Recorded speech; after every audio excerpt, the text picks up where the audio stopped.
Salmos 10, 14 diz assim: mas tu enxergas o sofrimento e a dor, observa para tomá-los em tuas mãos.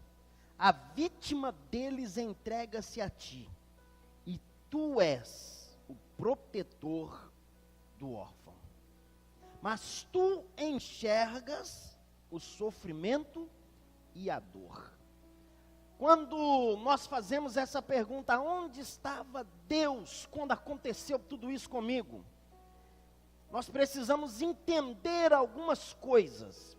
Primeira coisa, nós precisamos entender que sofrimento, ele é causado, ele vem na nossa vida, porque nós somos seres humanos. Quando nós somos seres humanos, sim, acontece na nossa vida situações diferentes. Agora, o que é sofrimento? É dor física ou uma dor moral? Uma angústia, uma aflição, uma amargura, um infortúnio, um tormento, um padecimento. Isso é o que relata acerca de sofrimento. Existe sofrimentos de várias formas. Agora, a segunda coisa que nós precisamos entender é que só sabe o tamanho do sofrimento quem está passando por ele. Porque às vezes tem gente que olha e diz: eu já passei por situações piores do que essa. Mas na verdade, você teve a capacidade de passá-los. Mas aquele outro que está passando por situações que você diz que o que você passou é pior, ele está passando aquilo ali e ele está se apavorado, porque é o sofrimento demais para a sua história ou para a sua vida. Existem alguns motivos por que tudo acontece. E acontece por causa das coisas naturais. Por causa das coisas naturais. Eu estava vindo para a igreja agora, e nessa vinda eu fiquei da minha casa até chegar na igreja, eu gastei 45 minutos. Coisa que eu gasto com 2 minutos. Né? Porque quando eu chego ali em frente o Carone, está tudo alagado, não tinha espaço para sair, não tinha lugar, e aí espera um pouco, aí vem um, passa, aí vem outro e passa, até que todo mundo resolveu passar no meio daquele alagamento. Pastor, o que tem a ver isso? Nem todo mundo que estava passando ali era ímpio, e nem todo mundo que estava passando por ali era justo. Aquela inundação veio para todos. Seja quem quer que seja, aconteceu para todos, aconteceu para todo mundo, e todos tinham então que passar. É exatamente isso, acontece situações na nossa vida, que é para nós, para todos nós, por causa das situações naturais da vida.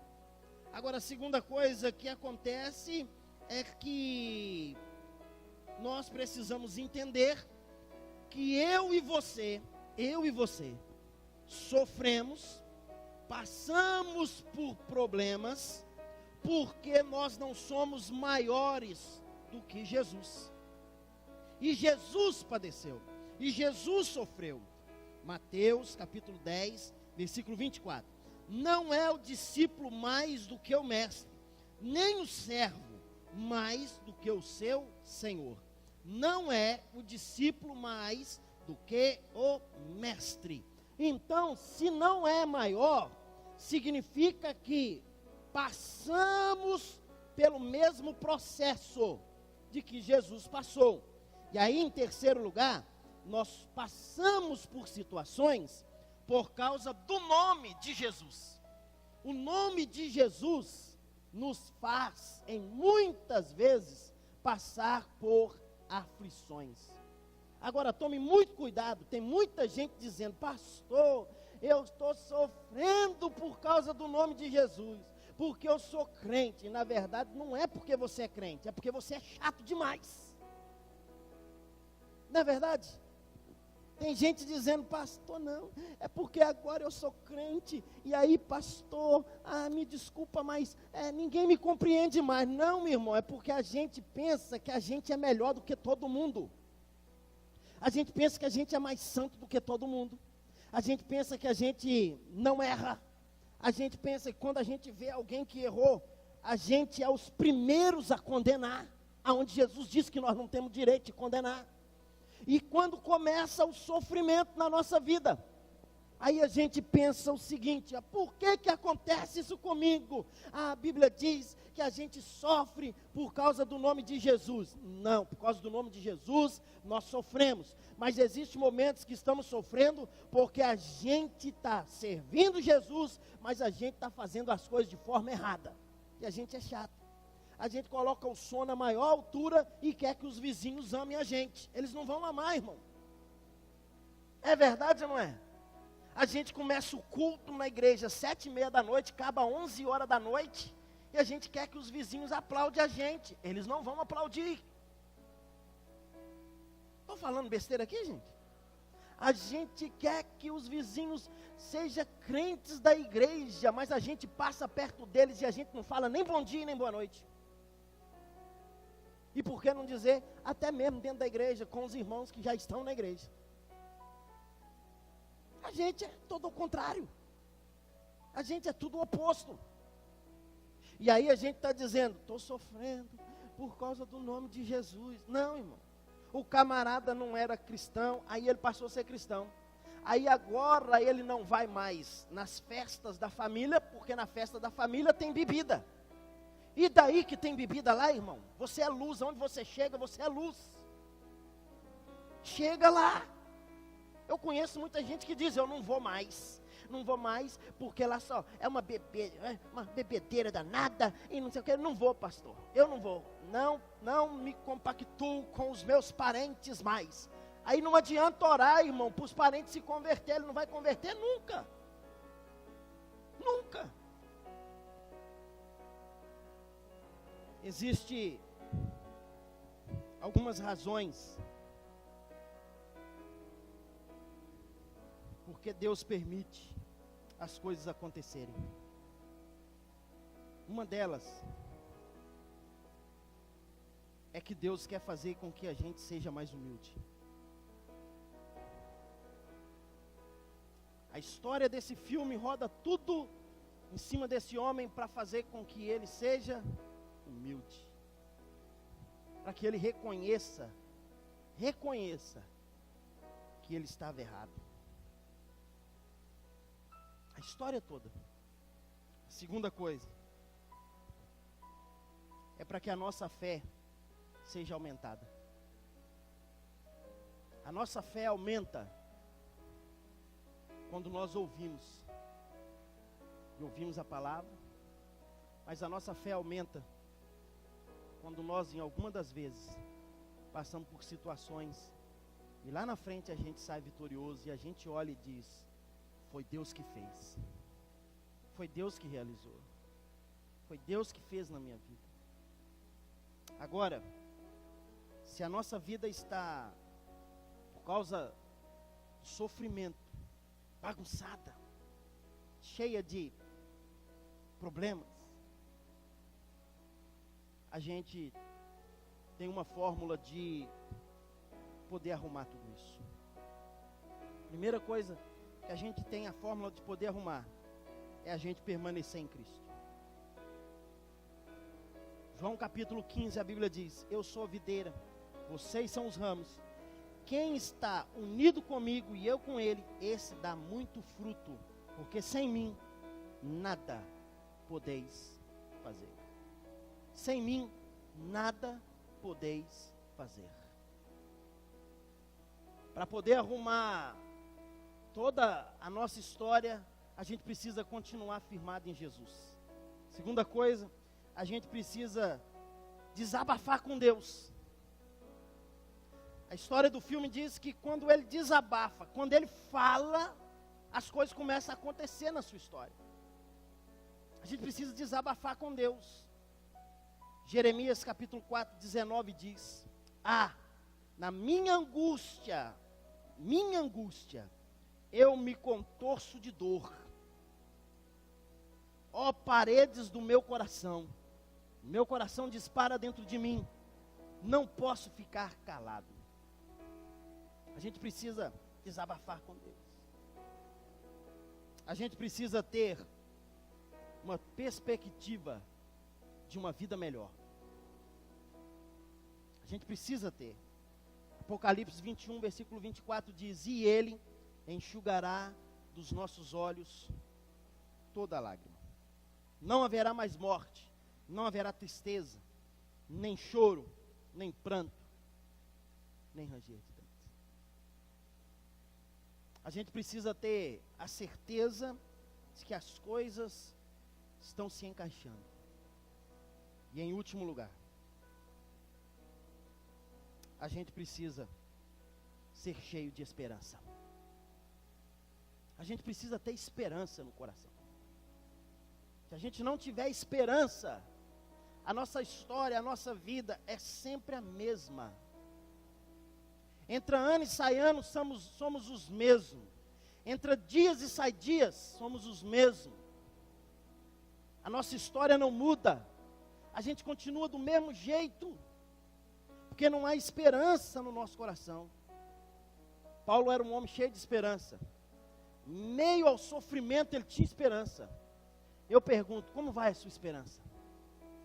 Romanos capítulo 8 diz assim: quem nos separará do amor de Cristo?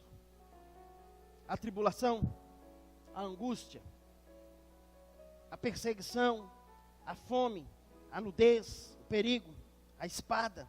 Como está escrito, por amor somos entregues à morte todo dia. Somos reputados como ovelha para o matadouro. Mas em todas essas coisas somos mais do que vencedores. Essa deve ser a nossa esperança, meu irmão.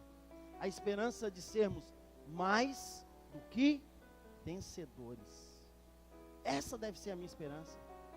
Posso estar passando por situações hoje? Posso. Posso estar vivendo terríveis momentos hoje? Posso. Mas eu tenho uma esperança. E a minha esperança é que eu sou mais do que vencedores. Agora, o que é o vencedor? Vencedor é um. Agora, o que Paulo está dizendo? Ele está dizendo, vindo do Senhor Jesus, dizendo para mim e para você, você é mais. Não é de um, é de dois, é de três, é de quatro, é de cinco, é de seis, é de 10, é de 1000, é de 100.000. Porque ele está falando mais do que vencedores. Pode ser que muitos venceram. Eu sou muito mais do que eles. Eu preciso ter essa convicção no meu coração. Eu preciso ter essa esperança na minha vida. Eu preciso sair daqui essa noite com o meu coração cheio de fé, cheio de ousadia e dizendo, eu sou mais do que vencedor em Cristo Jesus. Posso ouvir um amém? Você recebe essa palavra essa noite? E a pergunta fica no teu coração.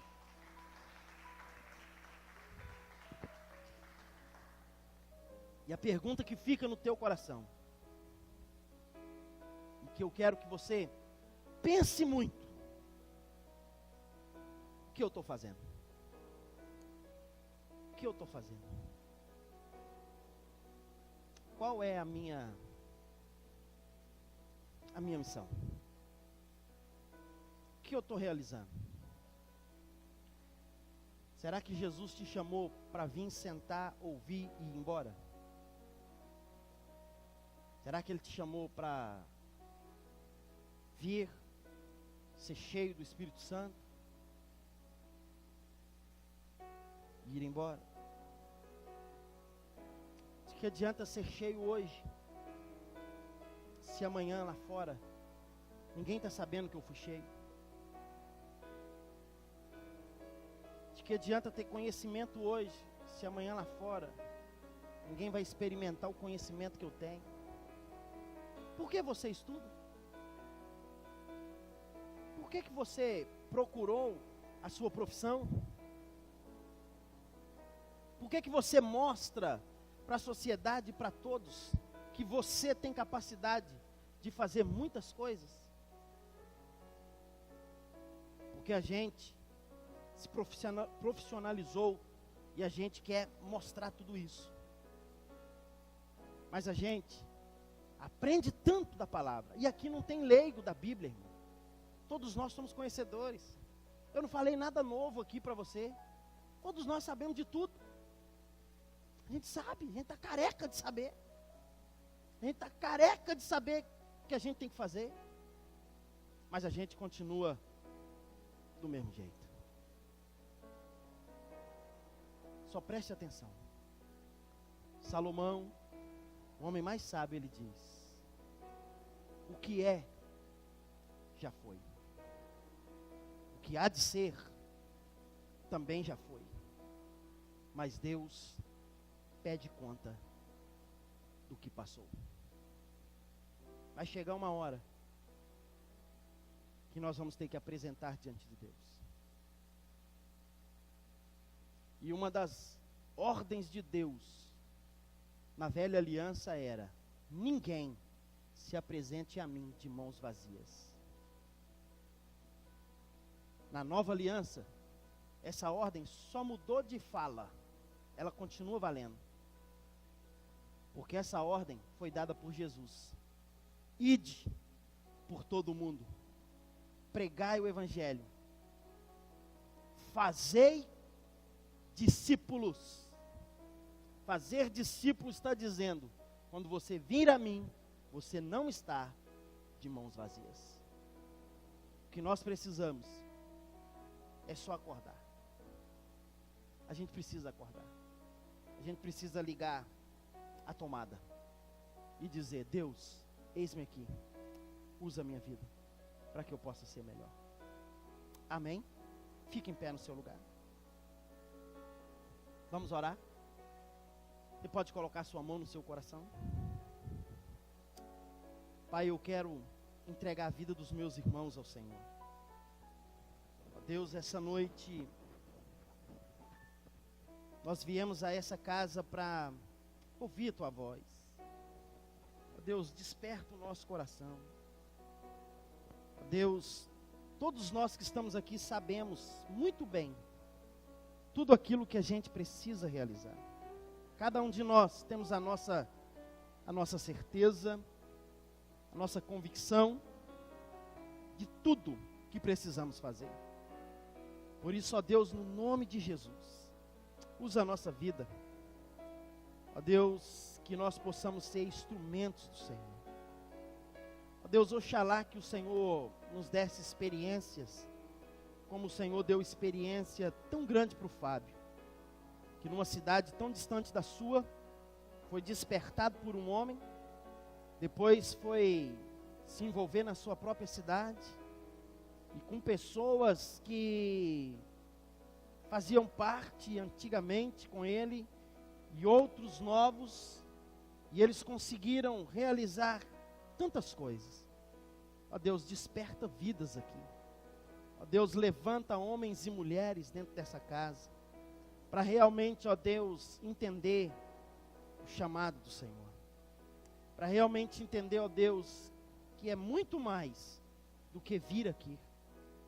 É fazer o ID do Senhor. Nos ajuda, Deus. Desperta o nosso coração. Desperta a nossa vida, Pai.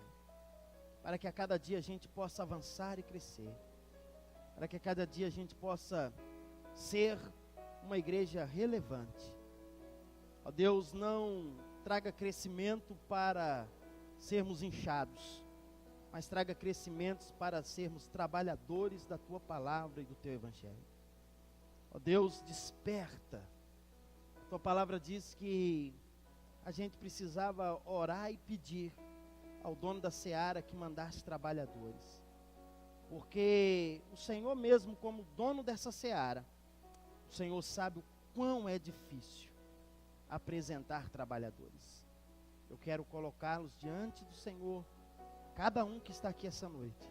Aqueles que não vieram, que o Senhor os desperte. Que o Senhor traga graça sobre eles. Ó Deus, abra a nossa mente. Que o Teu Espírito Santo fale cada vez mais ao nosso coração. Ó Deus, que o Teu Espírito Santo possa despertar-nos pelas madrugadas, para ouvirmos a Tua voz, para clamarmos, para falarmos. Eu oro, eu apresento a vida de cada um ao Senhor, no nome de Jesus. Amém.